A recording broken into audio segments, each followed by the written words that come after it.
अर्ज़ किया है, और ख़ास तौर से उनके लिए जो गहरे प्यार में हैं। तो भाई अर्ज़ किया है कि तुम्हारा मिलना कोई इत्तेफ़ाक नहीं, तुम्हारा मिलना कोई इत्तेफ़ाक नहीं, मेरी एक उम्र की तन्हाई का मुआवज़ा हो तुम। हाय, आ गई मैं आपकी आरजे प्रिया। और आज ना मेरे पास कुछ अच्छी और कुछ बुरी दोनों टाइप के कॉम्बिनेशन की बातें आपके साथ करने के लिए।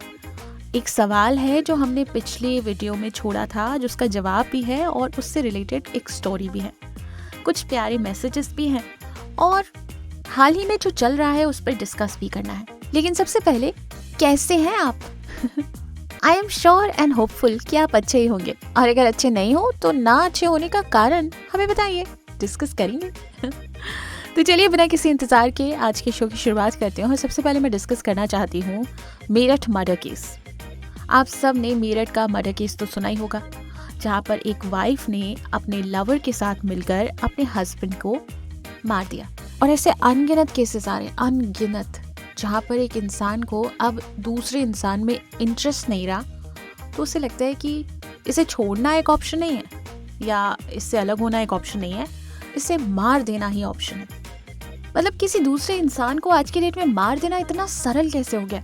अभी रिसेंटली मैंने एक और न्यूज़ पढ़ी थी, जहाँ पर एक साइंटिस्ट को, हाईली ब्रिलियंट इंसान को, जो अपना यूएस और लंदन का जॉब छोड़ के इंडिया आया था क्योंकि उसे इंडिया के लिए कुछ करना था, और उसको सिर्फ इसलिए मार दिया गया क्योंकि एक छोटी सी पार्किंग स्पेस को लेकर अपने पड़ोसियों के साथ उसकी बहस हुई थी। कैसे हम इतने इनह्यूमन होते जा रहे हैं? बल्कि मैं इनह्यूमन नहीं बोलूँगी, बिकॉज जानवरों में ना थोड़ा बहुत दिमाग है। जब भी किसी को हार्म पहुंचाते हैं तो उसके पीछे कोई रीज़न होता है, नेचर होता है। पर यहाँ तो हम बेमतलब में अपना सो कॉल्ड ईगो सेटिस्फाई करने के लिए या अपनी इच्छाओं को पूरा करने के लिए, और कई बार तो सिर्फ मौज मस्ती में किसी को मार देते हैं। एग्जाम्पल के लिए अगर हम मेरठ मर्डर केस ही देख ले, तो उस लेडी के पास 100 रास्ते थे, उस लड़के के पास भी 100 रास्ते थे इस सिचुएशन को और समझदारी से और मैच्योरिटी से और सेफली हैंडल करने के, लेकिन नहीं, उन्हें मारना ही एक ऑप्शन दिखा। देखो भाई, जो भी इस वक्त इस सिचुएशन में है, जितने भी लोग मुझे सुन रहे हैं, वो खुद या उनसे जुड़े लोग, अगर आप किसी ऐसी सिचुएशन में हैं जहाँ पर आपको लगता है कि अभी तक आप जिस इंसान के साथ थे, अब आपको उस इंसान के साथ नहीं रहना और आपको कोई और मिल गया है, तो सबसे पहले तो मेरा प्रैक्टिकल दिमाग ये कहेगा कि आप बहुत बड़ी बेवकूफ़ी कर रहे हो। क्यों? क्योंकि शुरुआत में हर रिश्ता बड़ा ही अमेजिंग फील देता है, बटरफ्लाइज इन स्टमक, आंखों में ट्विंकलिंग स्टार्स जैसी रोशनी, एक दूसरे को देखकर अलग तरीके के हार्मोन्स रिलीज होते हैं, बड़ी खुशी का माहौल होता है, पीछे बॉलीवुड के गाने बज रहे होते हैं, हर रोमांटिक फिल्म में आप खुद को हीरो या हीरोइन मान लेते हो, और हर रोमांटिक गाना लगता है कि बस हमारे लिए ही बनाया गया है। होता है ना? सब बकवास है। ये सिर्फ कुछ दिनों के लिए या कुछ महीनों के लिए होने वाला है। उसके बाद फिर आप अभी की सिचुएशन में जो हो ना, अपने पुराने रिश्ते में, वहीं पहुंच जाओगे। तो अगर सिर्फ ये एक एक्साइटमेंट आपकी रिलेशनशिप से मिस हो गया है और आप कहीं और जाना चाहते हो, तो भाई मत करो, क्योंकि आगे चल के वो रिश्ता भी पुराना होगा। हर पुराना रिश्ता एक पॉइंट पे आके दाल चावल हो जाता है। और बिरयानी के सामने दाल चावल किसे पसंद? दाल चावल बोरिंग ज़रूर है, बिरयानी एक्साइटिंग ज़रूर है, लेकिन रोज़ बिरयानी खाई नहीं जा सकती। एट द एंड आपको दाल चावल पर आना ही पड़ेगा। आप समझ रहे हैं? लेकिन अगर बात कुछ और है, अगर आप किसी गलत इंसान के साथ हैं, अगर आप अपनी सेल्फ को खो रहे हैं, अपनी सेल्फ रिस्पेक्ट को खो रहे हैं, अगर आपको लग नहीं रहा है कि ये सही है, अगर कुछ ट्रॉमा है, कुछ टॉक्सिसिटी है, और तब आपकी लाइफ में कोई सही इंसान आता है, प्लीज़ हिम्मत करके जो राइट रास्ता है उसे अपनाइए, कन्फ्रंट कीजिए, अपनी फीलिंग्स एक्सप्रेस कीजिए, और एक लीगल तरीके से एक दूसरे से अलग हो जाइए। किसी को मारना, नुकसान पहुंचाना, झूठ बोलना, बिट्रे करना शुरुआत में शॉर्टकट और इजी लगता है, लेकिन ऑन अ लॉन्गर वे आपको बहुत ज़्यादा नुकसान पहुंचाने वाला है, बिलीव मी। और इससे उठता है फिर आज का दूसरा सवाल, जो हमने पिछले एपिसोड में भी पूछा था, कि क्या करे वो इंसान जब उसे गलत वक्त पे सही इंसान मिल जाता है। तो इसके लिए सबसे पहले मैं आपको बता दूं कि ये सवाल आया कहाँ से। ये सवाल हमसे प्राची ने पूछा था।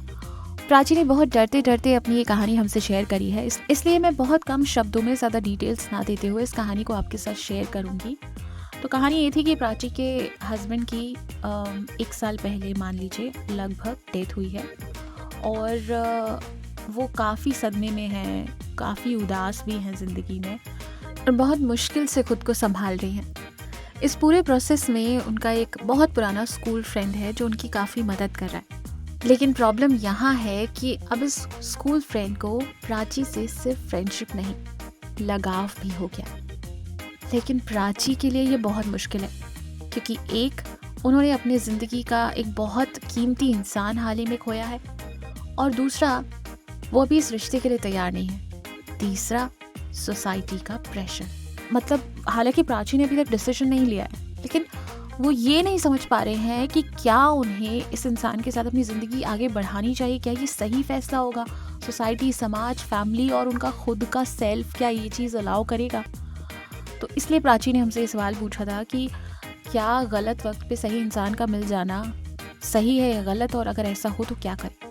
प्राची, मुझे पता है कि आपकी जो सिचुएशन है इसमें आपका खुद के साथ साथ सोसाइटी का जो आपके ऊपर प्रेशर है कि लोग क्या कहेंगे, ये बहुत बड़ा प्रेशर है। मेरे लिए और बाकी लोगों के लिए बोलना बहुत आसान है कि अरे अपने बारे में सोचो, पर मुझे पता है ये करना बहुत मुश्किल है राइट नाउ। मैं आपको सजेस्ट करूँगी कि आप समय लीजिए, मेंटली, फिजिकली, इमोशनली इन्वॉल्व मत होइए, कमिट मत कीजिए, लेकिन टाइम ज़रूर दीजिए। देखिए फिर आगे ग्रेजुअली ये रिश्ता आपको कहाँ ले जाता है। और मुझे लगता है कि अगर ये आगे चला ना और सही चला जैसा आपने सोचा था, तो आपको ये जो सवाल है ना, ये हमसे नहीं पूछना पड़ेगा, इसका जवाब खुद ब खुद आपके सामने आ जाएगा। और ऐसा इसलिए है क्योंकि wrong time, wrong person, right person कुछ होता ही नहीं है। होता सिर्फ एक एहसास है, एक शख्स जो आपकी ज़िंदगी में आपको बेहतर इंसान बनाता है, जो एक्चुअली आपको आपसे मिलाता है। हाँ, बिलीव मी, आपको खुद नहीं पता होता कि आप कितने स्पेशल हैं, आप कितना कुछ अच्छा कर रहे हैं। हम इस दौर में भूल जाते हैं, पर वो इंसान आपको खुद से मिलाता है, आपको बताता है कि आपको अपने बुरे पे नहीं अच्छे पे फोकस करना चाहिए। हर समय वो आपके साथ रहता है, एक कंफर्ट बिल्ड हो जाता है, आपको उसके साथ कुछ और प्रिटेंड करने की ज़रूरत ही नहीं होती। आपके अंदर किसी सवाल की गुंजाइश ही नहीं छोड़ता। एक शख्स जो आपको कभी डाउट आने ही नहीं देता, वो हमेशा एक राइट शख्स है। और एक राइट शख्स, एक राइट इंसान रॉन्ग समय को भी राइट बना सकता है। तो इस बात की बिल्कुल फिक्र मत कीजिए और किसी भी चीज़ की जल्दबाजी मत कीजिए, ना हाँ का प्रेशर लीजिए, ना का दुख मनाइए, कुछ मत कीजिए, सिर्फ समय दीजिए, खुद को भी, इस रिश्ते को भी, इस इंसान को भी। फिर अपने आप सारे जवाब आपके पास आ जाएंगे। उम्मीद करती हूँ प्राची, मेरा जवाब, मेरा सजेशन आपको इस उलझन से ज़रूर थोड़ा बहुत मदद करेगा बाहर निकलने में। All the best. साथ ही एक और मैसेज है जो मैंग की तरफ से है। एक्चुअली पिछले वीडियो में मैंग ने हमें कमेंट किया है, उन्होंने लिखा है कि आजकल वो उम्मीद सुन रहे हैं बाय जाकिर खान। जाकिर खान की ना मैं बड़ी फ़ैन हूँ। मतलब क्या थॉट प्रोसेस है, कितना सिंपल बोलता है पर कितना मीनिंगफुल बोलता है। और अब क्योंकि आपने ये नाम मेंशन किया है उम्मीद, मैं भी इसे ज़रूर सुनूंगी। महंग का कहना है कि आजकल वो उम्मीद बाय जाकिर खान सुन रहे हैं और ये सुनते वक्त उन्हें मेरी याद आई और वो दौर याद आया 2016 और 17 का। क्या टाइम था, कितना सही था। और तब उन्होंने जाकर FB पर जो उन्होंने मुझे मैसेज किया था वो चेक किया होगा, जिसका ऑफ कोर्स डम बेवकूफ़ मैं जिसने उसका रिप्लाई नहीं किया। फिर उसके बाद वो इंस्टा पर आए जहाँ पर मैंने रिप्लाई तो किया था, थैंक गॉड, लेकिन मैं वहाँ पर लाइव नहीं थी। मतलब वहाँ पर कुछ सुनने लायक नहीं था जहाँ पर 2016 और 17 की यादें ताज़ा आ जाए। फिर उन्हें YouTube का याद आया और फिर उन्होंने हमें ढूंढा और लकीली हम यहाँ पर मिल गए। मयंक, जितनी खुशी आपको हुई है उतनी हमें भी हुई है। थैंक यू सो मच ढूंढने के लिए। आई एम सॉरी मैंने रिप्लाई नहीं किया, पर यहाँ पर हम लाइव रहेंगे। 1-2 दिन आगे पीछे हो सकता है पर हम रहेंगे। So welcome back again Mayank. बस आज का वीडियो यही ख़त्म करते हैं। अगर आप भी गाइस कोई लव स्टोरी कुछ भी मेरे साथ शेयर करना चाहते हैं और रीसेंट टाइम्स में जो कुछ भी चल रहा है, अगर आप उस पर भी कुछ कहना चाहते हैं तो हमें कमेंट सेक्शन में ज़रूर बताइए। साथ ही अगर अपनी कुछ पर्सनल चीज़ शेयर करनी है तो आपको इंस्टा ID और email ID मेरे वीडियो पर मिल जाएगी। बाय।